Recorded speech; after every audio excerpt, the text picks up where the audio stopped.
Una pesquisa bien urdida.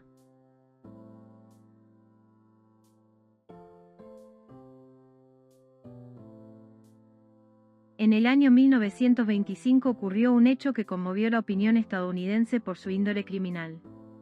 La niña Minnie Johnson, de 9 años de edad, que había sido golpeada brutalmente con un martillo en la cabeza, ofrecía evidentes señales de violación. El cadáver de la infortunada había sido encontrado en un sendero del bosque, cercano al sitio en que la pobre niña fuera vista por última vez. El hecho en sí no tenía ninguna característica especial en relación a otros crímenes similares.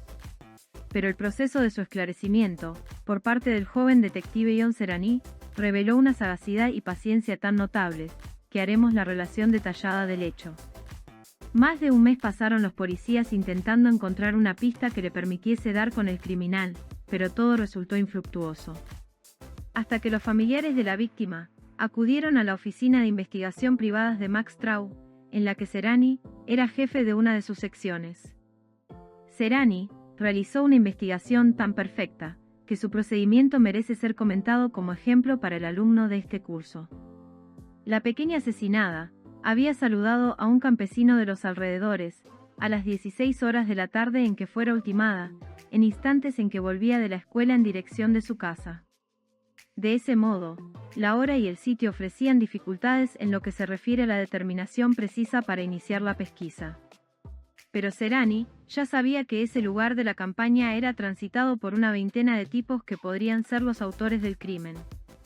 Parecerá extraño, pero guiado por el sentido psicológico de las reacciones que asaltan al criminal, ante la evidencia de algún objeto que le recuerda su acto, Serrani, como primera medida, mojó un martillo en sangre de gallina y, de ese modo, se lo fue mostrando a cada uno de los sospechosos, agregando que acababa de encontrarlo en el sitio en que cayera la víctima. Naturalmente, iba observando el efecto que la exhibición de ese objeto macabro originaba en el rostro de los interrogados. Él sabía que una leve reacción de culpabilidad podía ser suficiente para originar la pista. Y así ocurrió. Había un muchacho italiano, empleado en una farmacia, que se llamaba Dino Goubo, el cual era muy simpático, y trabajaba en el cruce de dos caminos, situados dentro de la zona del crimen. Como Goubo demostrara nerviosidad, el detective Serrani ideó la segunda parte del plan. Lo primero que pudo determinar el detective era que Goubo, a pesar de su euforia, era un mozo frío y calculador y, lo que resultaba más interesante, que no era tonto ni mucho menos. De ser él el asesino, resultaría muy difícil hacérselo confesar, pero el detective se encontraba en la buena senda. Por su parte, no carecía de imaginación ni de recursos para conseguir esa confesión. En primer término, Serrani tuvo una inspiración. Había leído una novela clásica de la literatura policial, El perro de Baskerville, de Conan Doyle. En ella, el aullido de un perro atemorizaba a la población, pero sobre todo, a ciertos individuos de conciencia no muy clara.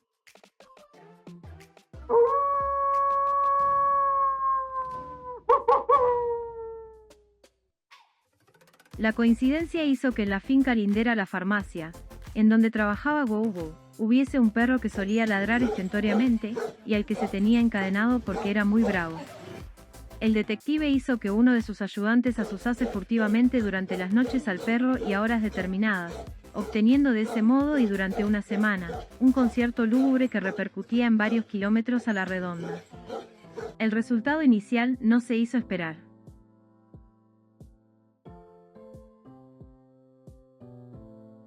Como Goubo era muy vigilado, se pudo establecer que había visitado el consultorio del médico de la localidad. El detective se apersonó al médico y, en nombre de la justicia, le pidió que le revelara el motivo de la consulta de Goubo. El médico le contestó que se trataba de un perro, que ladraba 3 veces por noche, a horas fijas, y eso lo estaba volviendo loco. Como comprenderá, le he aconsejado que se mude a donde no haya perros que aúllan de noche. Serrani, el detective detallista y paciente, comprendió y se dispuso a viajar. Dino Goubo se fue a vivir a Chicago.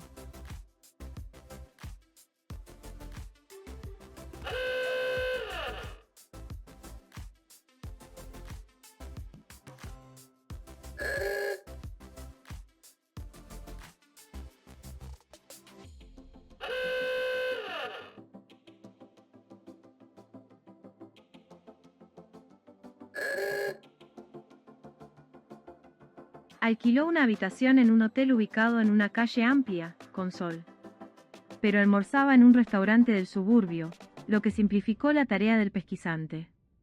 De la oficina de investigadores privada Straub, hizo venir a un muchacho de origen italiano, llamado Carlo Giovannoni, el cual, en menos de una semana, ya estaba sentado junto a Bobo en la mesa del restaurante y trababan amistad.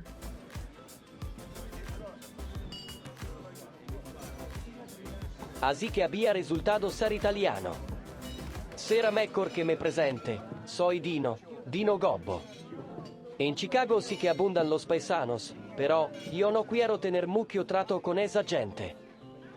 Ma, perché? Como usted sabrá, yo vengo del campo, en donde me ahorré unos buenos dólares, lo que me permite ir tirando. No me conviene tener amigos, los amigos obligan a gastar. Quiero vivir durante un tiempo, tranquilo.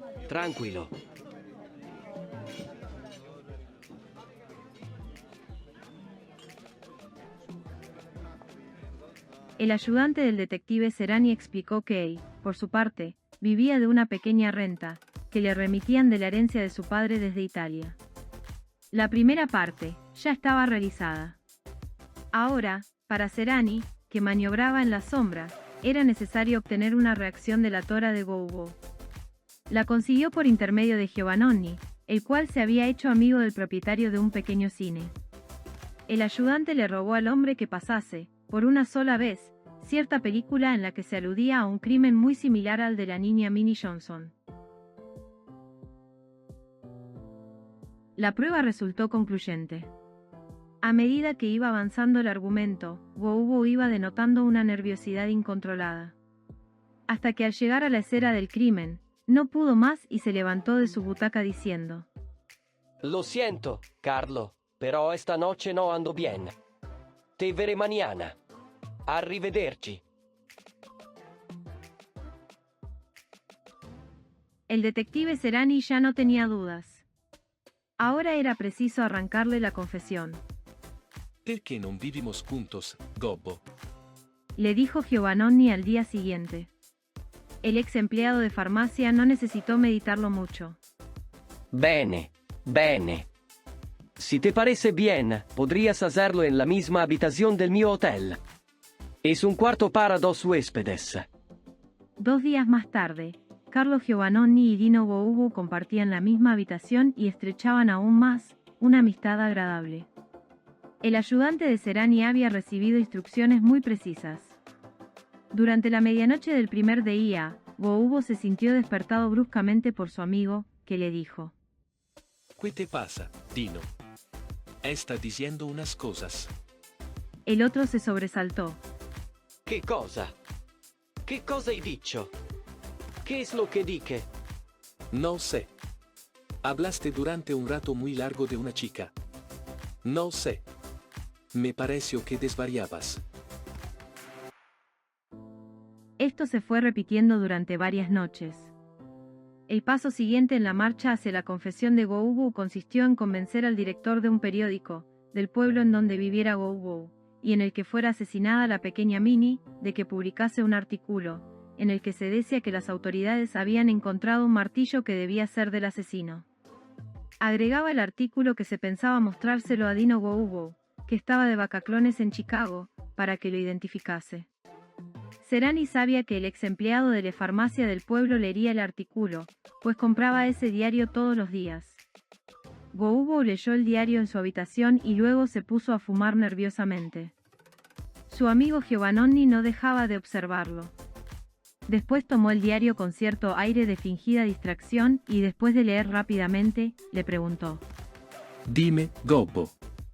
¿Tú eres del pueblo en que mataron a Minnie Johnson? A cui mencionan tu nombre. Sí, Bue, sí. Trabajé en ese lugar, sí, durante un tiempito. Fíjate entonces lo que dice aquí. Y le mostró el diario. Va. Nunca podrán aclarar ese crimen, porque el martelo que han encontrado no es el martelo del asesino. Sino. Bobo se detuvo bruscamente y no habló más. Pero las dudas estaban disipadas. Serani tenía que arrancar la confesión completa.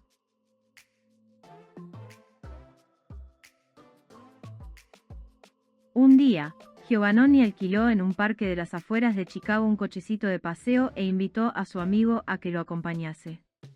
Al llegar a un sitio solitario le salió al paso un vagabundo que les pidió que lo llevaran. Giovannoni rehusó y el otro terminó por insultarlo, saltando el ayudante de Serani y entablándose en pelea con el vagabundo, hasta que el pesquisante, enardecido, sacó un revólver y le descerrajó 3 balazos. El vagabundo cayó muerto. Giovannoni, entonces, con una extraordinaria sangre fría arrojó el cadáver a un costado del camino, subió al coche y salió a toda carrera. Lo único que murmuró Boubou cuando estuvieron lejos del sitio del hecho fue lo siguiente. Carlo, nunca vas a sentirte seguro después de haber matado a ese hombre. Siempre vivirás con el temor de que la policía venga a descubrirte. Está de más decir que el homicidio del vagabundo había sido una comedia, pues el supuesto muerto no era otro que uno de los ayudantes de Serani, y Giovannoni había disparado cartuchos sin balas. El detective consiguió que el director del periódico de Chicago más importante imprimiese un solo ejemplar, dando la noticia de ese crimen apócrifo, y Giovannoni se lo mostró a su amigo, agregando que era preciso que abandonasen la ciudad. Irían a Filadelfia y luego a Atlantic City. Al mismo tiempo se cruzó una correspondencia entre Giovannoni y un banco de Nueva York, en que se exigía al mismo su presencia en Italia, pues la herencia del padre ya estaba por liquidarse. Giovannoni le prometió a Boubou instalarlo con una farmacia cuando recibiese el dinero. Todos los pasos para arrancar la confesión habían sido dados.